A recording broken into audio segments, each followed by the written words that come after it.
Polygamy is the practice of having more than one spouse simultaneously.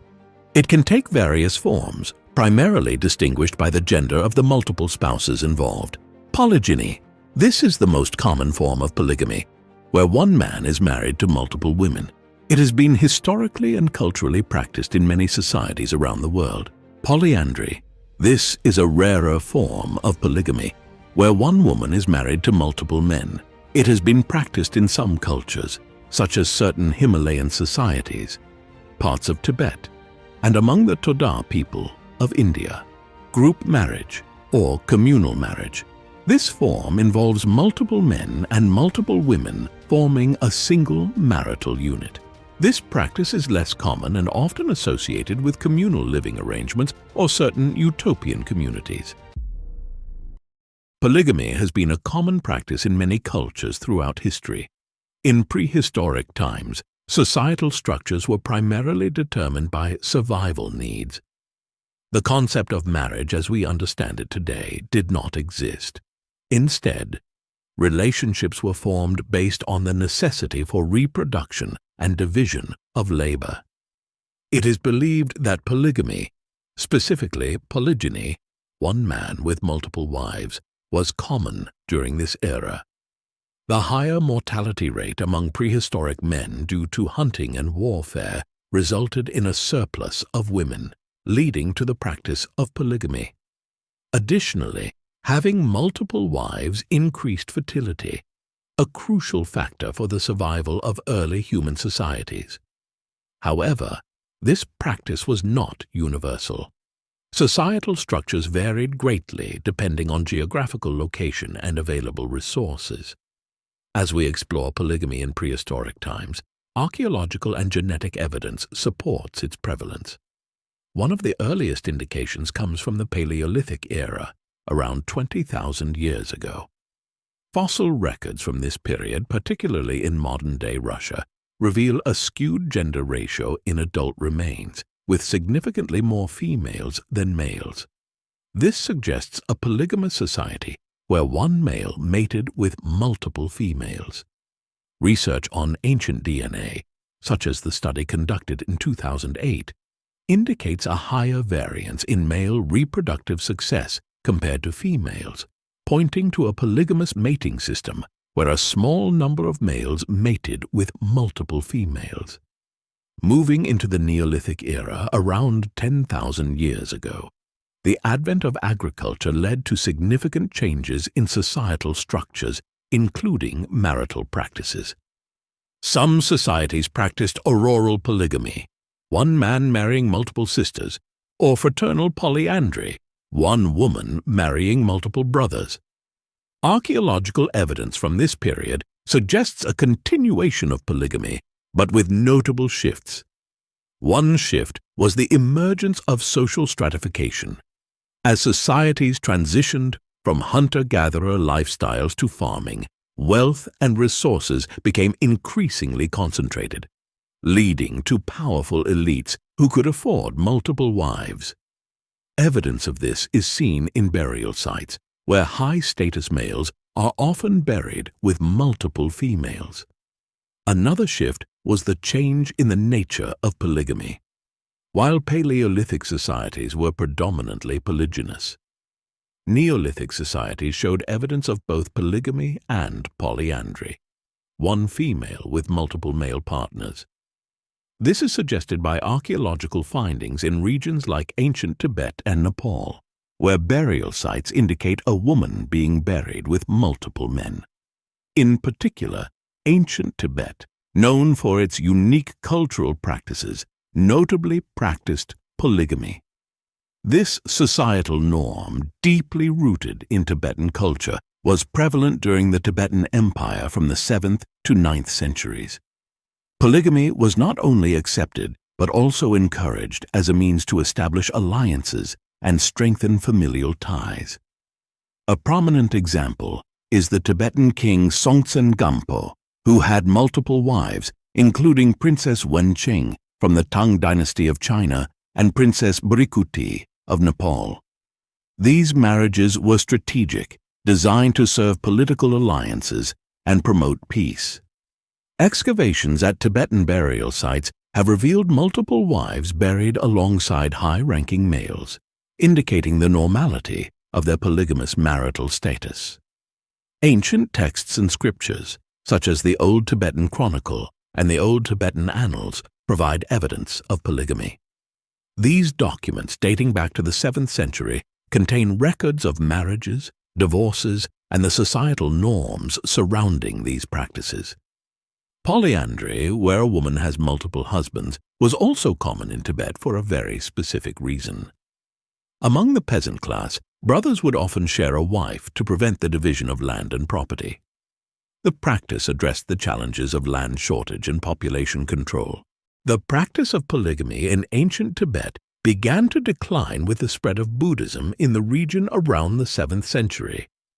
Buddhism, with its emphasis on monogamy, gradually influenced societal norms and practices. However, the transition was not immediate, and polygamy continued for several centuries, particularly in rural areas. Despite the decline, remnants of these ancient practices still exist in some remote regions of Tibet. These relics of a past era serve as a testament to the complex and diverse nature of ancient Tibetan society. In contrast, ancient Greece did not widely practice polygamy, although it was not entirely absent. It is important to note that ancient Greece was not a unified nation, but a collection of city-states, each with its own set of laws and customs. In most city-states, monogamy was the norm, but there were exceptions. For instance, in Sparta, a city-state known for its military strength and unique societal structure, polygamy was practiced to some extent. This practice arose primarily due to the city's emphasis on producing strong warriors. If a man was unable to have children with his wife, he could take a second wife to ensure offspring. However, this was not polygamy in the traditional sense, as the first wife retained higher status. Additionally, Spartan society was accepting of polyandry. Spartan men were often away from home due to military campaigns, and the city's high mortality rate led to a shortage of men. Consequently, it was not uncommon for a Spartan woman to have multiple husbands, bearing the responsibility of producing children. The practice was a practical solution to the demographic imbalance, ensuring the continuation of the Spartan lineage despite the challenges posed by their militaristic lifestyle.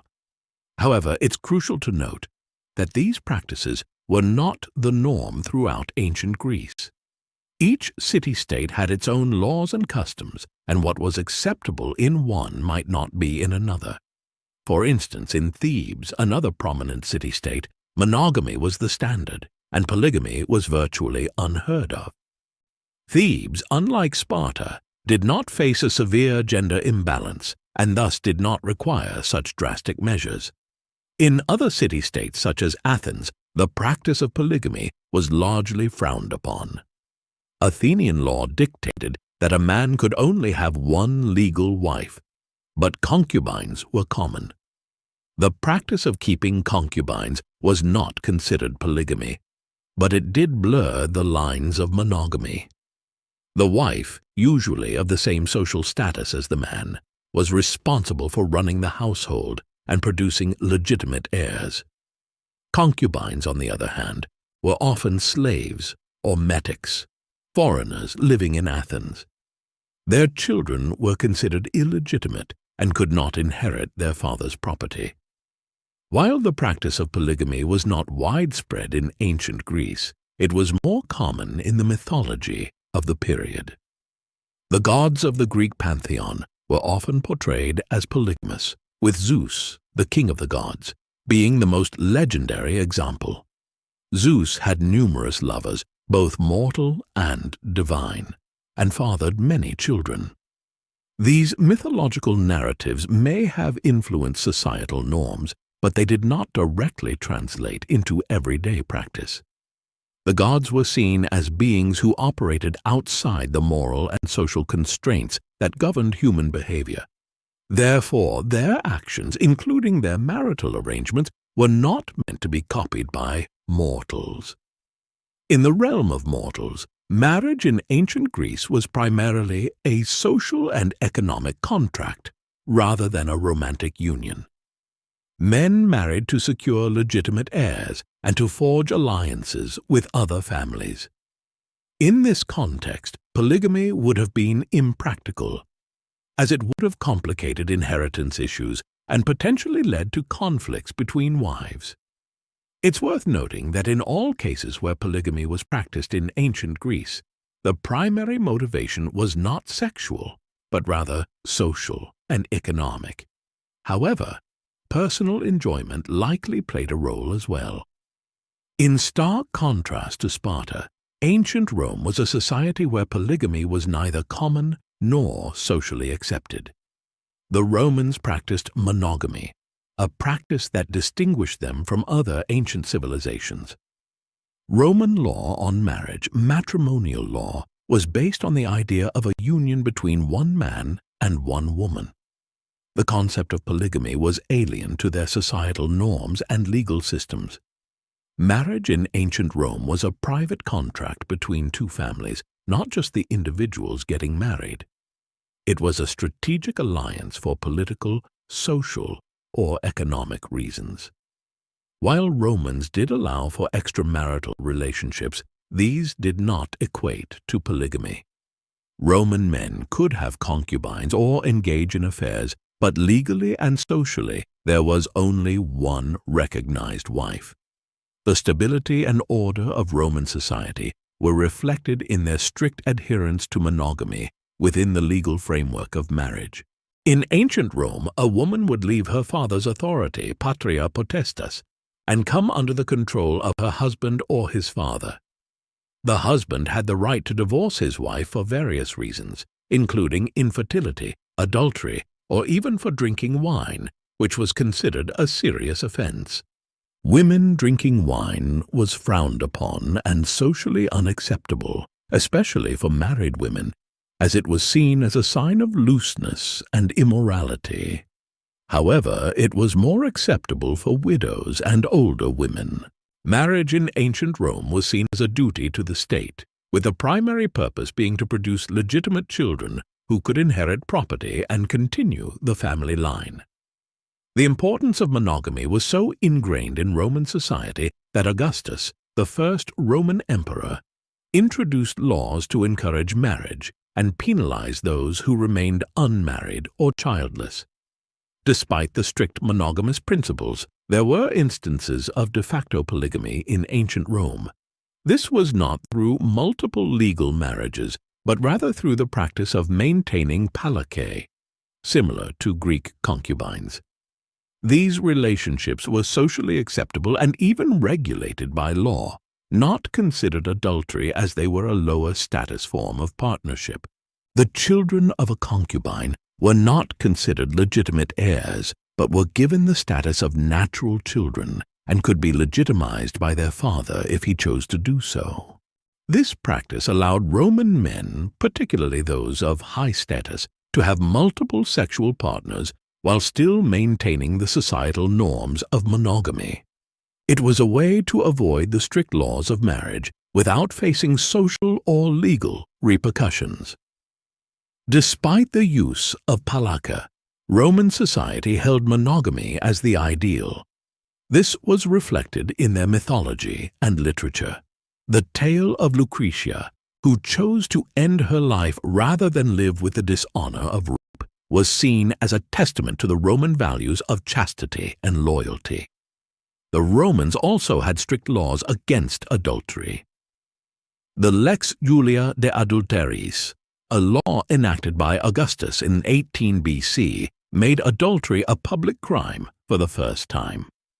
The law was primarily aimed at preserving the sanctity of the Roman family and protecting the rights of husbands.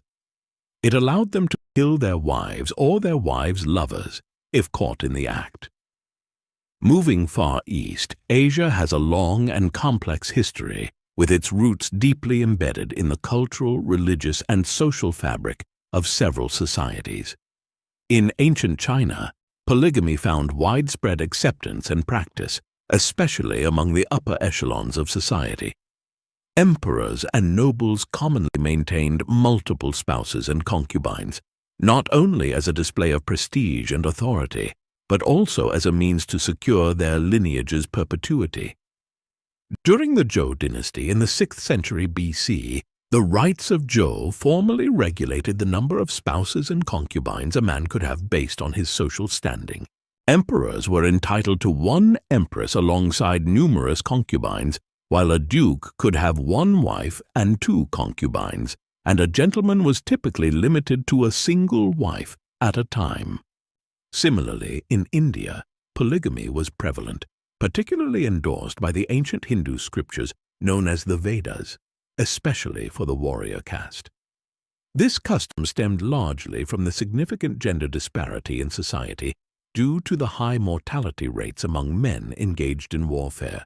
In pre-modern Japan, polygamy was chiefly observed within the samurai class, representing a distinctive form of marital practice in history. Samurai, a military nobility renowned for their martial prowess and adherence to the Bushido code, navigated complex marital structures often involving multiple wives. Termed yomeri, this system wasn't solely a matter of individual choice, but rather served as a strategic instrument for forging alliances, consolidating power, and ensuring the continuation of familial lines. The primary wife, known as seishitsu, typically hailed from a social standing equal to or higher than her husband. Secondary wives, referred to as sokushitsu, usually originated from lower-ranking families and were recognized as integral members of the husband's household. These unions were typically arranged by the families involved, with the consent of the wife's parents being pivotal. Despite the apparent disparities, the yomeri system conferred certain advantages upon the wives. The primary wife wielded significant authority within the household, while secondary wives could anticipate a degree of financial stability and social standing. Regardless of maternal status, children born into these marriages were deemed legitimate and stood to potentially inherit their father's status. However, conflicts among wives were not uncommon, presenting challenges within the polygamous framework. With the onset of the Edo period in the 17th century, the practice of yomeri began to wane. The Tokugawa shogunate, governing Japan during this era, enacted reforms aimed at stabilizing the nation and centralizing power, including the prohibition of polygamy among samurai. This measure sought to distinguish the period from the tumultuous Sengoku era and foster social order and ethical integrity. Polygamy was also prevalent in the expansive Mongol Empire during the 13th and 14th centuries, notably associated with Genghis Khan. Born as Temujin around 1162, Genghis Khan founded and ruled the vast Mongol Empire, renowned for his conquests and purportedly numerous wives and offspring. Legend suggests that Genghis Khan summoned numerous women to his chambers nightly, potentially resulting in a significant progeny. It's speculated that a considerable portion of the world's population today may be linked to him through lineage. Venturing to pre-Columbian civilizations of the Americas, polygamy was a captivating facet. Among the Aztecs, flourishing in central Mexico from 1300 to 1521, polygamy denoted wealth and status. Aztec men, especially nobles and warriors, commonly maintained multiple wives, with precedence given to the first wife and her children in matters of inheritance.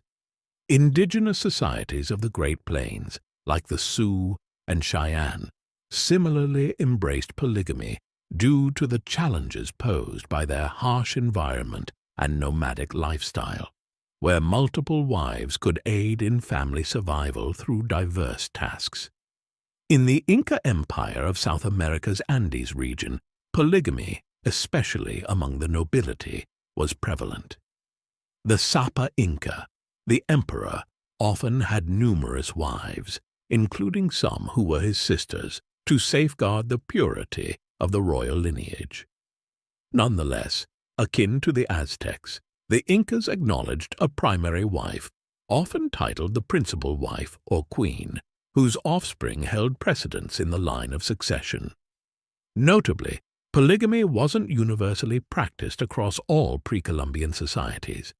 Some, particularly those in the northeastern woodlands and southeastern United States, adhered to monogamy, valuing the bond between one man and one woman, with divorce being uncommon. Distinct practices regarding polygamy also emerged in South America, where only men of a certain age were permitted to have multiple wives, while younger men awaited their turn with a single spouse. However, the arrival of Europeans in the Americas ushered significant shifts in polygamous practices, as European predominantly Christian and monogamous beliefs deemed polygamy sinful and sought its eradication. In Spanish colonies, notably, the Catholic Church played a pivotal role in suppressing polygamy.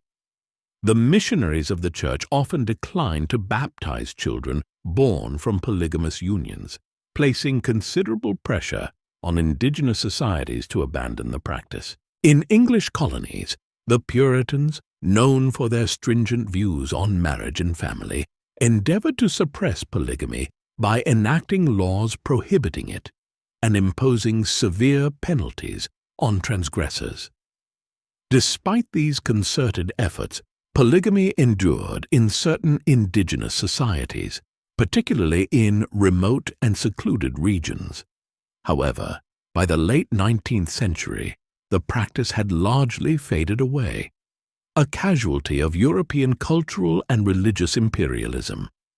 The narrative of polygamy in pre-Columbian societies offers a captivating insight into the diverse cultural customs prevalent in the Americas before European arrival, while also highlighting the profound impact of European colonization on indigenous cultures and societies. In the expansive reaches of Siberia, indigenous tribes boasted a distinctive societal structure, notably among the shamans, who served as spiritual intermediaries between the human and spirit realms. Polygamy, specifically polygyny, characterized by multiple wives, was commonplace among these tribes, with roots tracing back to prehistoric Siberia, documented as early as the 13th century. Shamans, revered for their spiritual prowess, often maintained several wives, a practice deeply intertwined with their spiritual beliefs and rituals. Each wife brought with her a unique spirit helper, known as an ayami, essential for the shaman's spiritual endeavors, providing guidance, protection, and aid in the spirit realm. These ayami were perceived as potent spirits capable of assuming various forms, serving as the wellspring of the shaman's supernatural abilities, facilitating healing, divination, and communication with the spirit world. The accumulation of ayami through multiple wives signified greater spiritual power for the shaman. However, the wives of shamans were not passive participants in this arrangement. They were often adept spiritual practitioners in their own right, conducting rituals, interpreting dreams, and acting as mediums for the ayami. Their contributions extended beyond spiritual realms, encompassing essential roles in household management, preparation of ritual objects, maintenance of sacred spaces, and the transmission of shamanic knowledge to successive generations. Yet, despite the spiritual and societal significance of polygamy among Siberian shamans, challenges such as disputes and conflicts among wives were not uncommon. However, such disputes were typically resolved internally within the family structure, with the shaman assuming the role of mediator. From the 17th century onwards, Russian colonization introduced Orthodox Christianity to Siberia, sparking a clash of cultures and religious beliefs. Russian authorities often regarded shamans and their practices with suspicion and hostility, leading to a gradual decline in shamanism and its associated customs, including polygamy. Despite these pressures, remnants of shamanism endured in remote Siberian regions, though the practice of shamans having multiple wives became increasingly uncommon. In numerous African societies, polygamy transcended mere marital arrangements, evolving into complex social systems facilitating alliances, power consolidation, and lineage continuity. The number of wives a man possessed often mirrored his social standing, with the affluent and influential typically having multiple spouses. Economic factors intertwined with polygamy, particularly in agrarian societies, where multiple wives translated to increased labor for farming, boosting productivity and wealth. In pastoral communities, polygamy correlated with the number of livestock owned. As wives and children contributed to herding and animal management. The advent of European colonization in the 19th and 20th centuries precipitated significant shifts in African polygamous practices. Driven by their own cultural and religious perspectives, colonizers endeavored to suppress polygamy, branding it as uncivilized and barbaric. Despite these efforts, many African societies resisted, viewing polygamy as integral to their cultural heritage and tradition. Despite colonial pressures, polygamy persisted in numerous parts of the continent. In the post-colonial era, the status of polygamy in Africa remains complex and contentious, with some countries outlawing the practice while others legalize it under specific conditions.